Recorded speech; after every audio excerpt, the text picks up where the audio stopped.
Hello, good evening. Pauwi pa lang ang supervisor nyo. It's 7:33 p.m.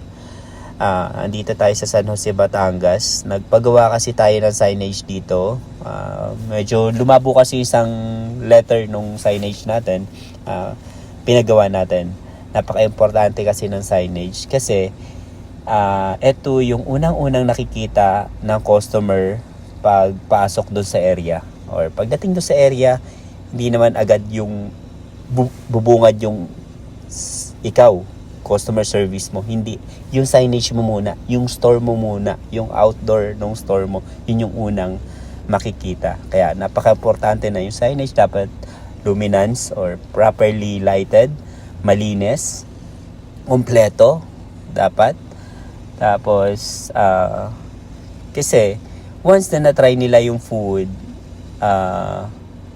na mabilis, na masarap, mabilis, malinis, maganda customer service, every time na makikita na nila yung logo mo, yung signage mo, kahit saan lugar pa yan, kahit bandang Laguna, Batangas, Manila, matatandaan nila na ikaw yung masarap. Ito yung logo na to, yung masarap yung food, mabilis yung service, mabait yung staff, malinis. Kaya napaka-importante nun as supervisor na namamanage or na-check mo lagi yung signage.